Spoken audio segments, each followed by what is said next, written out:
Tariq, je vais te laisser la scène. Alors, Tariq est un entrepreneur, il a monté NetVibes, Jolly Cloud, aujourd'hui c'est Cybernetica, et puis évidemment un expert dans cet univers. Je vous laisse entre les mains de Tariq pendant 15 minutes.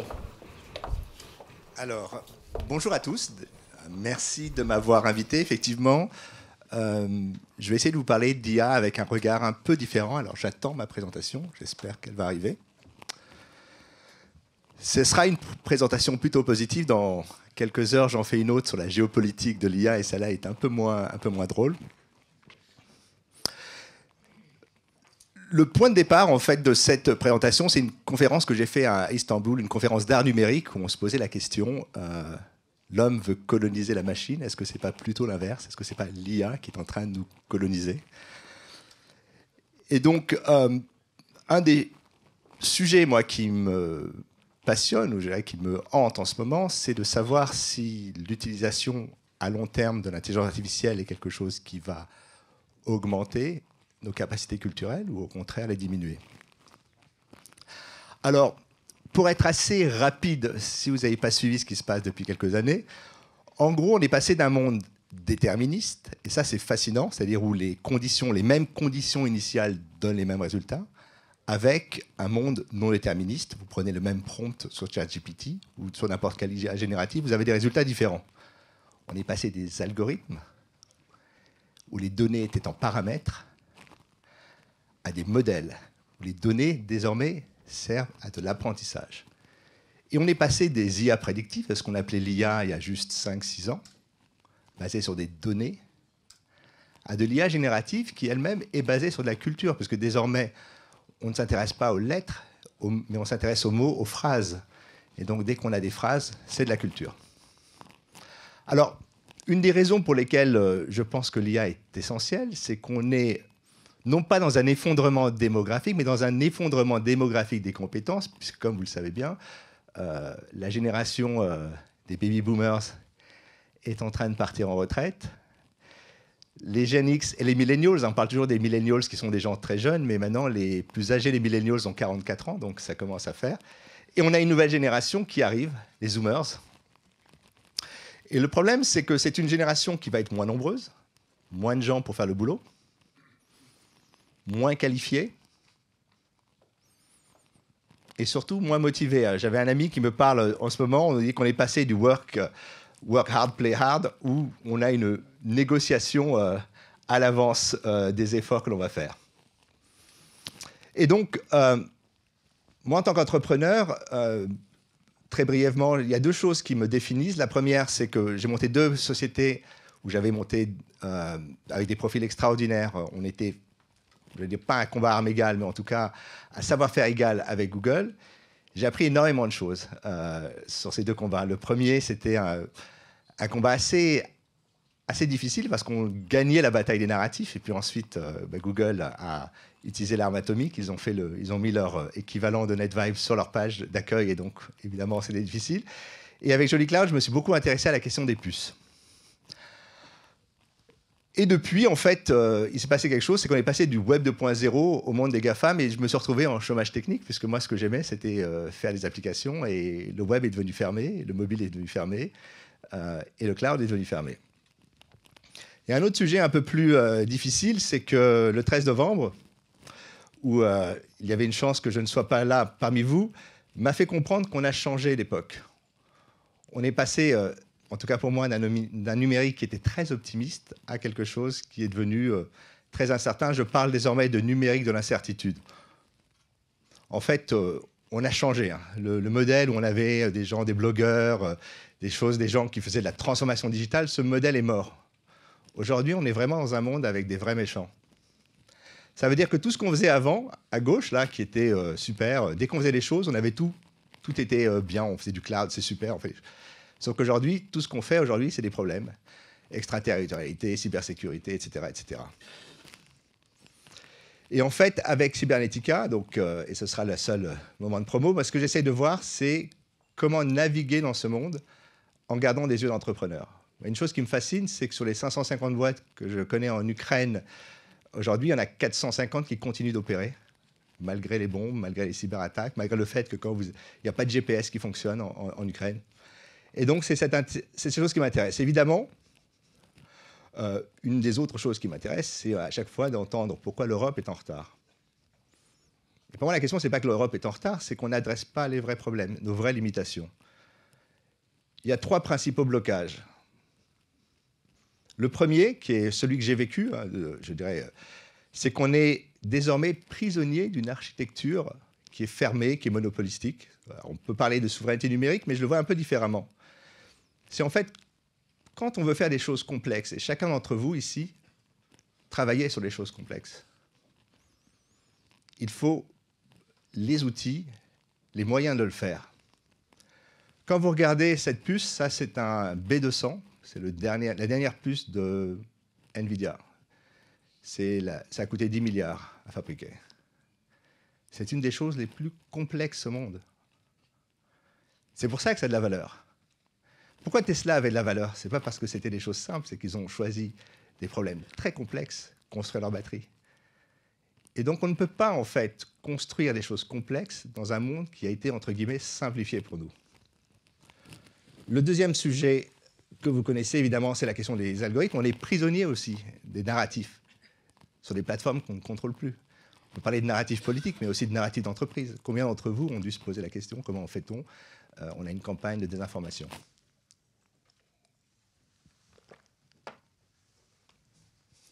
La question que je me pose, c'est est-ce que l'IA, avec cette question de l'autonomie cognitive, va être, non pas une prison évidemment, mais un outil de limitation ou pas? Aujourd'hui, quand on parle d'IA, on parle essentiellement de 3 choses. Si vous voulez faire de l'argent avec l'IA, il faut qu'elle soit résiliente au copyright, trust and safety, c'est-à-dire qu'elle ne raconte pas n'importe quoi, et qu'elle respecte la vie privée. Mais en fait, il y a des questions différentes et à mon avis, très intéressantes à avoir. C'est qu'aujourd'hui, on est face à un épuisement potentiel des données. Il y a certains chercheurs qui estiment que d'ici 2030, on n'aura plus de données d'origine humaine. On les aura épuisées. La question de ce que les chercheurs appellent le convergent thinking, et puis possiblement la disparition de la mémoire. Alors c'est simple, hein, depuis que tout le monde a compris que les données avaient de la valeur des sites web, tout le monde a fermé. Ça, c'est tous les pays qui ont fermé leur moteur de recherche, qui ont fermé leur web à OpenAI. Il y a le même pour Google, il y a le même pour tous. Aujourd'hui, on est dans un paradoxe, c'est-à-dire qu'on a des données humaines de qualité, ensuite on va sur les plateformes d'IA générative, et puis les contenus commencent à être indexés. Et donc, ces contenus synthétiques, en fait, deviennent mélangés à des contenus humains. Et on a créé une culture entièrement synthétique. Tout ça, ce sont des copies de films. On les a tous vus, Alien, La Mouche, enfin, tous ces films qu'on a aimés dans les années 80. C'est une version alternative, parallèle. Ça ressemble, mais ce n'est pas ça. Ça, c'est très intéressant parce que le paradis qui est à côté, à gauche, c'est selon une IA l'autoritarisme. Et de l'autre côté, la démocratie, ça fait vraiment envie, n'est-ce pas? Et puis, il y a la question de la fin de la créativité. C'est-à-dire que ce qui est très intéressant en ce moment, c'est qu'on a les mêmes modèles, les mêmes puces, les mêmes données. Et la question qu'on peut se poser, c'est à la fin, est-ce qu'on n'a pas les mêmes résultats? C'est quelle est la différence entre toutes ces plateformes? C'est une vraie question que tout le monde se pose aujourd'hui. Parce que quand vous regardez, je pris une courbe des réponses de ChatGPT. Si ChatGPT raconte des choses trop stupides, c'est pas intéressant, évidemment. S'il raconte des choses complètement dingues, c'est pas intéressant non plus, parce qu'on ne peut pas faire un copier-coller du rapport, ça va prendre un peu plus de temps. Donc le sweet spot, en fait, c'est au milieu. C'est d'ailleurs là qu'on monétise. Donc il faut faire les choses qui soient conformes. Il y a plein de techniques que ces outils utilisent pour s'assurer qu'on reste bien ici. Le problème, c'est qu'on construit des résultats très conformes. En anglais, je disais enhanced conformism, c'est-à-dire que finalement, à la fin, tout le monde raconte les mêmes choses. De toute façon, c'est des rapports qu'on n'écrit pas et que personne ne lit, n'est-ce pas? Je trouve que cette partie-là est beaucoup plus intéressante, la question des hallucinations, parce que c'est un début peut-être de créativité de la machine. Alors, la question de la fin de la mémoire est assez intéressante, c'est un paradoxe. Si on considère que nous, les humains, le Team Humans, tous les contenus qu'on a créés, qui ont été créés par l'homme, et en bleu, tous les contenus qui ont été créés par la machine, de manière totalement synthétique. Alors, au départ, on n'a que du contenu humain. merci les réseaux sociaux. Donc, une partie de ça, c'est la vérité. Le reste, c'est comment dit-on, des vérités alternatives.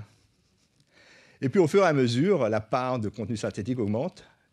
On nous expliquait il y a 2 ans que 80% des contenus qu'il y avait sur Internet étaient écrits par des AI, peut-être plus. Puis quand on regarde, on augmente, et puis à un moment donné, on se retrouvera peut-être dans un monde où on est dans un océan de données synthétiques, dans lequel il y a un petit pale green dot qui est la vérité. Peut-être qu'en fait, demain, rechercher la vérité, là je me mets vraiment en avant, ce sera finalement un travail d'archéologue. Alors, la question qu'on peut se poser, c'est comment changer la donne. La première chose, c'est bien comprendre, déconstruire le business de l'IA générative. Alors, ce qu'il faut comprendre, c'est, il n'y a qu'une seule chose à comprendre d'ailleurs dans le business de l'IA générative, c'est ce qu'on appelle la scaling law. C'est Ilya Sutskever, qui est le génie derrière OpenAI, aux abonnés absents en ce moment, on ne sait pas où il est. Pour résumer, en gros, plus vous mettez de données, plus vous mettez de CPU, plus vous avez des bons résultats. Et donc, tout le monde s'y est mis, évidemment. Et d'une certaine manière, scaling law, c'est en train de devenir la loi de Moore. La loi de Moore, qui n'est évidemment pas une loi, mais c'est un métronome de l'innovation. Tous les 18 mois, il faut venir avec des nouvelles choses. NVIDIA est très très bon d'ailleurs à ce jeu. Et donc, on est dans un système où finalement, plus c'est gros, plus ça a de la valeur. Et le business model est assez marrant parce que finalement, on peut l'identifier avec du pétrole. Si on imaginait que c'était du pétrole, on pourrait se dire que la culture, désormais, est une matière fossile. On va puiser. Ensuite, on la raffine en créant des modèles de données. Et puis ensuite, avec l'inférence et la station-service, on va délivrer. Alors, une autre façon de le dire, c'est que vous avez 500 millions pour faire Dune 2. Puis ensuite, il faut le rembourser en vendant les tickets. Alors, quand vous vendez aux US, vous avez un pourcentage qui est assez élevé. En Europe, c'est un peu moins. Et puis ensuite, vous espérez faire 2 ou 3 fois le revenu du film. Le problème, c'est qu'effectivement, dans un modèle où la culture serait de la nourriture pour robots ou pour AI, c'est un vrai problème. Ce qui était intéressant, c'est que ça, c'était Robocop, si vous vous rappelez, il ne mange que de la nourriture pour bébé. J'ai toujours trouvé ce paradoxe intéressant. C'est la machine la plus complexe, en tout cas, qui utilise des produits, des nutriments. Et donc, la première des questions qu'on doit se poser, c'est est-ce qu'on doit ou pas défendre notre patrimoine numérique? Quand on regarde la façon dont les choses se font, vous avez d'énormes quantités de données qui sont du patrimoine, qui sont transformées en common crawl, en données statistiques qui sont ensuite utilisées, mais elles n'ont plus aucune valeur. Et le problème, c'est que l'objectif de l'IA, ce n'est pas de créer des stagiaires, mais plutôt des apprentis. Le vrai sujet aujourd'hui, ce sont les compétences. Donc si on ne valorise pas le contenu à l'origine, si on considère que c'est juste de la matière première, de la matière fossile, matière fossile, il a fallu des millions d'années avec des dinosaures pour y arriver. On a un problème. L'autre chose qui est intéressante, c'est quand on s'inspire des artistes, c'est un ami à moi, Kevin Abosch, qui est un des artistes les plus cotés dans le domaine de l'IA générative, il n'utilise pas Midjourney. Tous ses modèles sont custom. Cet appareil photo que vous voyez ici est en fait, il a fait 3500 photos d'appareils rares de collection, et ensuite il génère des modèles spécifiques. Donc, si on veut faire des choses de qualité, il faut aussi réfléchir à construire à la fois ses propres modèles et l'alignement, c'est-à-dire comment la machine ou l'IA va raisonner. L'autre question qui est pour moi fondamentale, c'est la création d'un écosystème. C'est-à-dire que si on construit des briques qui partent dans tous les sens, qui ne travaillent pas entre elles, par exemple, là, des amis ont lancé Common Corpus, qui va être une alternative à Common Crawl, c'est-à-dire un corpus public, à mon avis, qui doit être un corpus sur lequel l'Europe doit s'investir pour construire des modèles culturels et puis également ensuite construire des business différents sur l'écosystème. Et surtout, l'inférence. L'inférence, c'est un modèle qui peut revenir à l'Europe. Il y a des puces européennes qui sont capables de faire de l'inférence. Alors, en gros, moi, ma grande crainte, c'est que si on externalise ce qui fait de la France un pays unique, c'est-à-dire que finalement, vous, dans vos entreprises, il y a des choses que tout le monde sait faire, vous les faites mieux, peut-être pas, aussi bien que les autres. Et puis il y a des choses qui sont uniques, qui vous définissent. Moi qui suis souvent gourmand, j'aime bien aller manger cette glace au marron de Bertillon. Et j'étais dans tous les pays où je suis, dès qu'il y a une glace au marron, j'en choisis, je la prends. C'est unique. Si on demande à ChatGPT de refaire une recette, quel intérêt? Aujourd'hui, si on externalise ce qui nous rend unique, notamment notre culture, et par culture, on peut parler aussi de la culture d'entreprise. Pour moi, c'est un suicide économique qu'on est en train de mettre en place. En 2018, on nous expliquait que la donnée était le nouveau pétrole. Et puis aujourd'hui, en 2022, c'est-à-dire au moment où ChatGPT sort, maintenant c'est la culture qui est le nouveau pétrole.